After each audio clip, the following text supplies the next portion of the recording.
अखिल जगत स्वामी साब सदा शिव मल्हारी मणिमल्ल संहारक ऐश्वर्य प्रदाता शक्तिदाता जय दुरी गणाधीशित आदिरुद्र श्री मातंड भैरवा।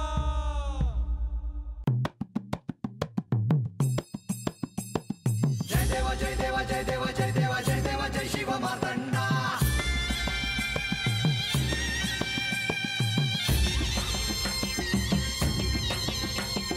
जय देवा जय देवा जय देवा जय देवा जय देवा जय शिव मातंडा। हरिवर्धन मल्हारी तुझी प्रचंडा। अगडदुम नगारा सोन्याची जेजुरी देव गेले जेजुरा निळा घोडा। अगडदुम नगारा सोन्याची जेजुरी देव गेले जेजुरा निळा घोडा। पाव में तोडा कमरी कर पटा मिहिर मस्तकी तुरा। खोबऱ्याचा कुटका भंडाऱ्याचा भडका बोल अहंकारा सदानंदाचा येळकोट सदानंदाचा येळकोट। जय देवा जय देवा जय देवा जय देवा जय देवा जय शिव मातंडा। जय देवा जय देवा जय देवा जय देवा जय देवा जय शिव मातंडा। हरिवर्धन मल्हारी तुझी प्रचंडा। जय देवा जय देवा जय देवा जय देवा जय देवा जय शिव मातंडा। हरिवर्धन मल्हारी तुझी प्रचंडा।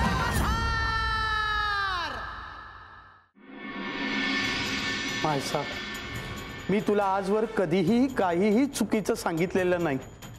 आजही तेच सांगतोय, नको जाऊस त्या बानूकडे। नाही बाबा, तुम्ही मला आता अडवू नका। काहीही करून मी यांना गडावर घेऊनच येणार आहे। अगं मग त्यासाठी तुला जाण्याची काय आवश्यकता? तू सेवकांकरवी निरोप पाठव आणि श्री खंडेरायांना निरोप पाठवून बोलावून घे। इतकं सरळ आणि सोपं वाटलं का तुला आई ते? नाही ग बाई, ते मलाही ठाऊक आहेच, पण काहीही झालं तरी मी माझ्या लेकीला त्या बानूच्या दारी जाऊ देणार नाही। मला जावंच लागेल। मी जाते आणि तिला जाब विचारून येते। जाब विचारायला अजूनही मार्ग आहेत म्हाळसा। पण यांनी माझ्यासमोर दुसरा कोणता मार्ग ठेवलाय काही? आहे, मार्ग आहे। कोणता? तू बानूकडे जाऊ नकोस, मी जाऊन श्री खंडेरायांशी बोलतो।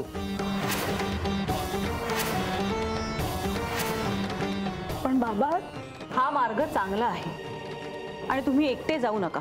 तुम्ही एकटे काय बोलणार? मी तुमच्या बरोबर येते। अगं आई, असू दे, तुझ्या भल्यासाठी मी त्या बानूच्या दारी देखील जाईन आणि आनंदाने करेन मी ते। पण काहीही झालं तरी तुला त्या बानूच्या दारी जाऊ देणार नाही।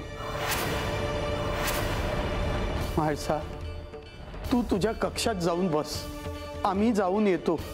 ऐक माझं म्हाळसा, तुझ्या भल्यासाठी आम्ही हे सगळं करतो आहोत।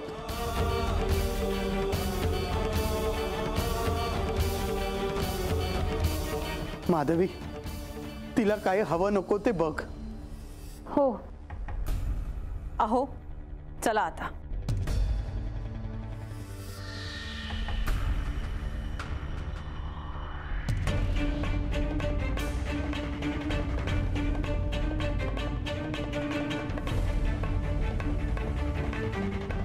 अहो, तुम्हाला काही हवं आहे का?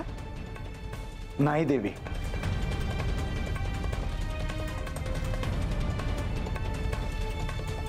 देवी मी जाऊन येतो। कुठे? श्री म्हाळसा देवींकडे। त्यांना समजलं आहे की श्री खंडेराय कुठे आहेत ते। त्यांना ते आवडलं नसणार। परंतु तुम्ही जाऊन काय करणार आहात?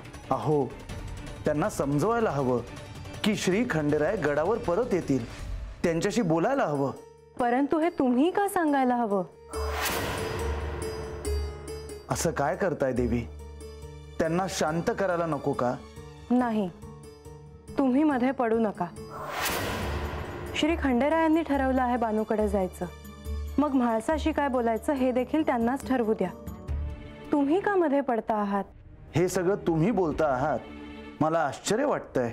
हो, कारण तेव्हा परिस्थिती वेगळी होती. तेव्हा तुम्ही केवळ प्रधान आणि बंधू या नात्यानं बोलत होता, परंतु तुम्ही कोण आहात हे आता त्यांना ठाऊक आहे. तरीही देवी, बंधूचं नातं आहेच. परंतु तुम्हाला हस्तक्षेप का करायचा आहे? देवी, श्री खंडेराय इथे नाही आहेत आणि परिस्थिती नियंत्रणाबाहेर जाऊ शकते. श्री खंडेराय इथून काही अंतरावरच आहेत. ते गडाच्या पायथ्याशी आहेत आणि म्हाळसाने सोहळा ठरवला असताना बानूकडे जाण्याचा निर्णय त्यांचा आहे. तुम्ही याचं समर्थन काय करणार आहात? मी समर्थन करू शकणार नाही, परंतु परिस्थिती नियंत्रणात आणावी ह्यासाठी निश्चितच काहीतरी करू शकेन. नाही, तेही तुम्ही करू नये.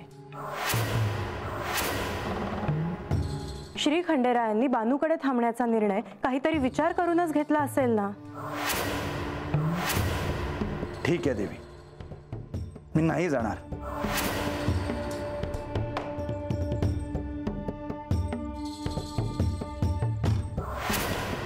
परंतु देवी, आता तरी तुम्ही शांत व्हा.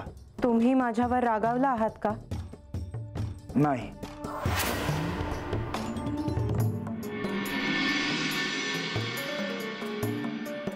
गंगे, मी सांगितलेली भाजी निवडून ठेव आणि भाकरीचं पीठ मळाय घे.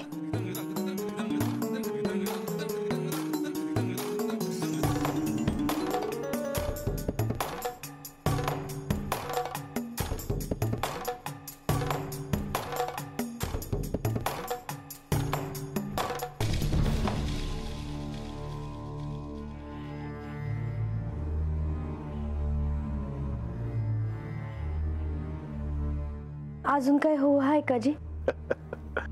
नाही, काही नको.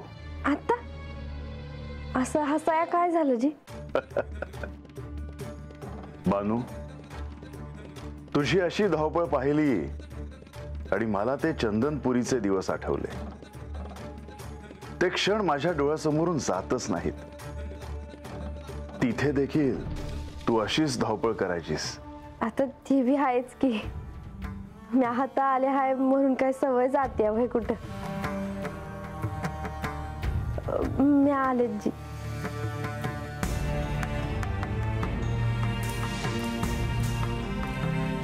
राघोबा, देवा, तुमच्यासाठी सांगावा आणला आहे जी. म्हाळसा देवींचं बाण माय हात यायला निघाले आहे ती. राघोबा, अजून काही वार्ता आहे? नाही जी, हेच सांगायला आलो होतो म्या. येऊ जी? बर.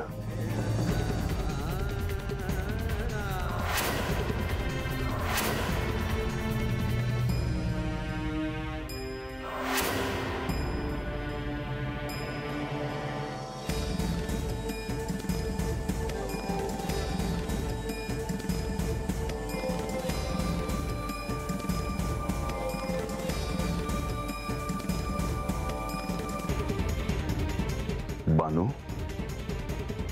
तुला ही वार्ता आवडलेली दिसत नाही. ते कशापायी हात यायला निघाला आहे हे ठाव नाही वय मला. बानू, त्यांना काहीतरी सांगायचे असेल, काहीतरी बोलायचे असेल. ठाव आहे जी, त्यासनी काय सांगायचं आहे ते. तुम्ही माझ्याकडे कशापायी थांबता हायसा हे विचारायचं असेल त्यासनी. मला गडावर काय चाललं हाय हे नाही कळालं तरी चालेल. मला हात काय हवं हाय काय नग हाय हे नाही मिळालं तरी चालेल. मी हात एकली हाय ह्याचं कुणासनी काय बी नाही वाटलं तरी चालेल. पर देवा, तुम्ही हात आला हायसा म्हणून समद्यासनी त्रास होत हाय त्याचा. बानू, आधी त्यांना इथे येऊ तर दे. त्यांच्या मनात काय आहे हे तर कळू दे. असं एकदम निष्कर्षापर्यंत जाणे योग्य नव्हे.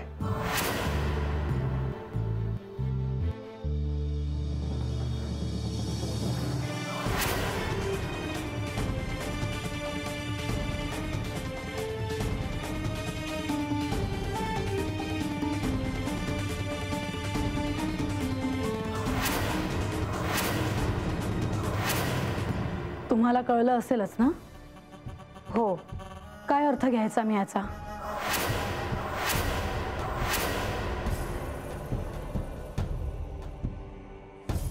देवी, असं काही घडणं अपेक्षित नव्हतं. हो ना, पण हे जाऊन बसले तिच्याकडे. सकाळी किती आनंदी होते मी. सहभोजनाचे सारे नियोजन केले होते मी, तरी मी स्वतः सांगितले होते. त्यांना ठाऊक नव्हते असे नाही. असे का वागले ते? मी काय करायचं अशा वेळी? देवी, प्रथम आपण शांत व्हा. हे जे काही घडलंय ते अचानक घडलंय. श्री खंडेराय असा काही निर्णय घेतील हे मला देखील वाटलं नव्हतं. तरी सकाळी गणेश म्हणाला होता की आज मुहूर्त चांगला नाही, पण मी ऐकले नाही. म्हणून यांनी तिच्याकडे जाऊन राहायचं का? हे अशी शिक्षा का देत आहेत मला? हे जे वागले आहेत ते मला अजिबात आवडलेलं नाही. म्हाळसा, तुम्ही त्यांना संदेश पाठवावा आणि उत्तर मागवून घ्यावं हे उत्तम. म्हणजे सगळंच स्पष्ट होईल. संदेश काय, मी स्वतः जाणार होते, पण आईबाबांनी मला थांबवलं. ते स्वतः यांना भेटायला गेले आहेत. आज माझ्या आईवडिलांना माझ्या सवतीच्या दाराशी जावं लागलं आहे. मी त्या बानूला कधीही क्षमा करणार नाही. देवी, त्यांनी देखील जाण्यासाठी घाई केली असं मला वाटतं. ते तरी काय करणार? त्यांना त्यांच्या लेकीचं दुःख पाहलं गेलं नाही. आज ते माझ्यासाठी तिच्या दारात गेले आहेत. त्यांना क्षमा याचना प्रार्थना करणं एवढंच हातात आहे. काय नियती आहे. आज त्यांना माझ्यासाठी मान सन्मान बाजूला ठेवावा लागला आहे. माझे वडील आजपर्यंत कोणाच्याही दारात काही मागायला गेले नाही.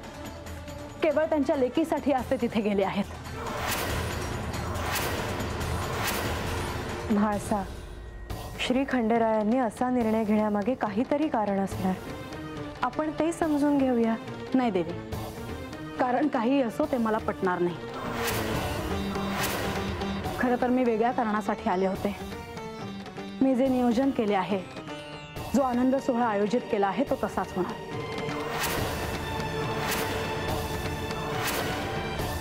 म्हाळसा, आपण हा सोहळा नंतर कधीतरी करूया का? का? हे नाही म्हणून आपण नियोजन बदलायचे? यांनी जाताना विचार केला की हे नसताना सोहळा कसा होईल? देवी, मला देखील असं वाटतं की आपण आज थांबावं. याचा अर्थ मी आपल्याला प्रसन्न करण्यासाठी कुठेतरी कमी पडते आहे का? असं मुळीच नाही म्हाळसा. परंतु तुम्ही अशा अस्वस्थ असताना हे करण्याची आवश्यकता नाही. नाही देवी, तुम्ही माझ्यासाठी नाही म्हणू नका. मी खूप उत्साहाने या भोजनाची तयारी केली आहे. तुम्ही नाही म्हणू नका. बरं, परंतु तुम्ही स्वतःची काळजी घ्या. येते मी.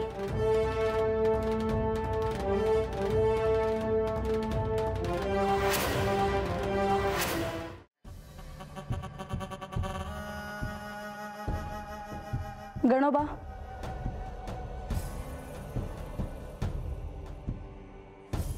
काय आज्ञा आहे देवी?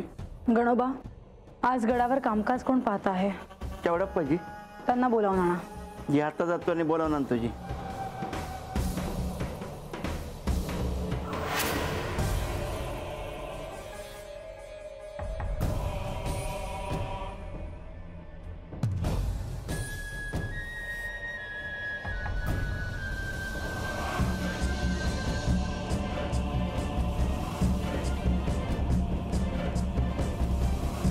सुंदर बांधलाय नाही वाडा? हे करायला आलो का आपण? आधी त्या बानूला चांगला जाब विचारा. अहो, थोडा धीर धरा. असा उतावीळपणा बरा नव्हे. आणि आता मध्ये मध्ये नको तो विषय काढत बसू नका. आपल्याला हेही ध्यानात ठेवायला हवं की म्हाळसा जशी श्री खंडेरायांची पत्नी आहे, तसंच बानू देखील त्यांची पत्नी आहे. तुम्ही हो, श्री खंडेरायांना भेटायला आलो आहोत. असं का? या की. गंगे, ती बानूला सांग पाहून आले ती. थांबा, येते. हा,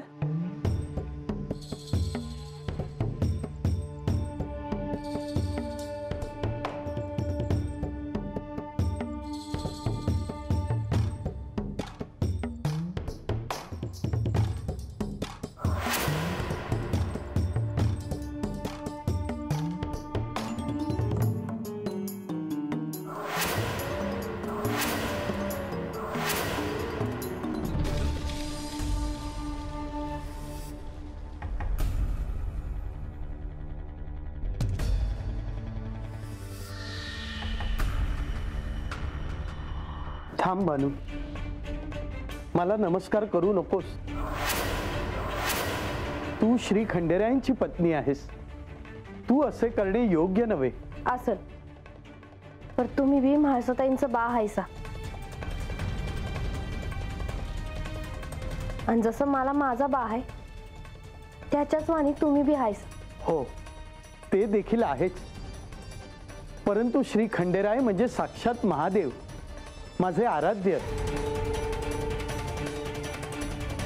आणि माझ्या आराध्याच्या पत्नीने मला नमस्कार करणे उचित दिसत नाही, योग्य वाटत नाही. बानू, असू दे. वय गंगे य.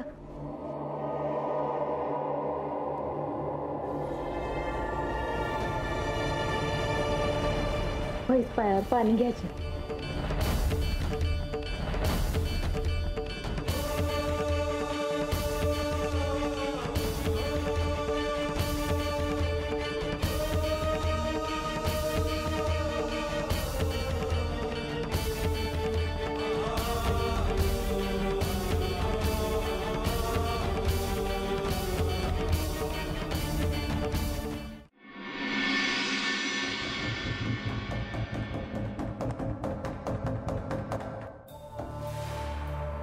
देवी, आज्ञा असावी. चोडप्पा, आज गडावर मी सोहळ्याचे नियोजन केले आहे. गडावरच्या सगळ्यांना भोजन द्यायचे आहे. त्याचबरोबर श्री विष्णू आणि श्री महालक्ष्मी यांच्या भोजनासाठी विशेष व्यवस्था करा.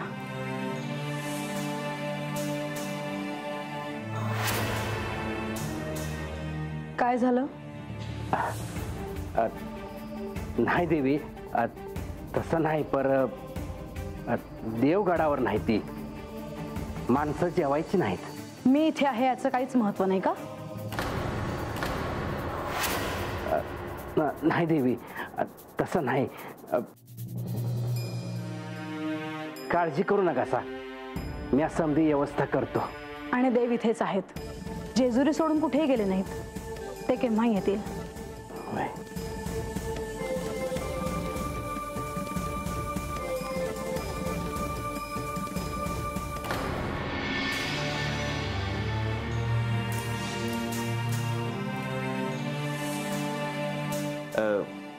बानो, आम्ही हयात. काही लागलं तर सांग, लागलीच येतो. हा,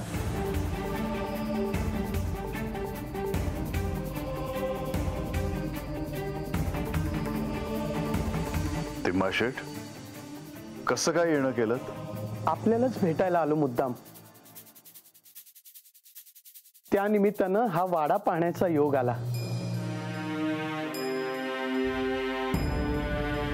नाहीतर याआधी या वाड्याच्या आत येणं कधी झालंच नाही. त्याची तशी खरं तर काहीच आवश्यकता नाही. पण क्षमा असावी. मला ह्यांच्यासारखं बोलता येत नाही, म्हणून मी जरा स्पष्टच बोलते. जे काही आहे ते स्पष्ट बोला. श्री खंडेराय गडावर नाहीत ह्याची सर्वत्र चर्चा सुरू आहे. आम्हाला कुणी काही विचारलं तर आम्ही काय सांगावं? अहो, हे काही बोलणं झालं का? क्षमा असावी देवा. पण म्हाळसेच्या मातोश्रींच्या प्रश्नाचा रोख माझ्या लक्षात आला आहे. पण ह्या क्षणी मी त्यांच्या शंकेचे निरसन करीन असे उत्तर माझ्याकडे नाही. आम्ही समजलो नाही देवा. आम्हाला फक्त इतकंच ठाऊक आहे की म्हाळसाला दिलेल्या वचनाप्रमाणे पंधरवड्यातून फक्त 2 दिवस आपण बानूला भेटायला येणार. त्याप्रमाणे आज आपण आलात, याचा अर्थ तुमचं पुन्हा गडावर येणं आजच होणार. तिम्माशेठ, मी तेच सांगतोय. ह्या प्रश्नाचे समाधानकारक उत्तर ह्या क्षणी माझ्याकडे नाही.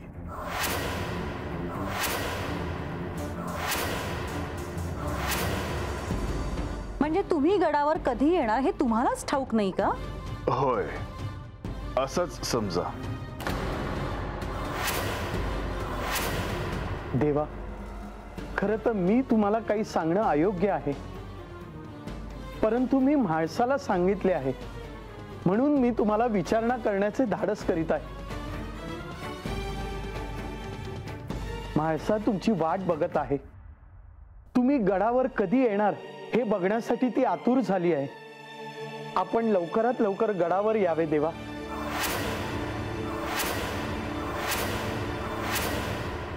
तिम्माशेठ,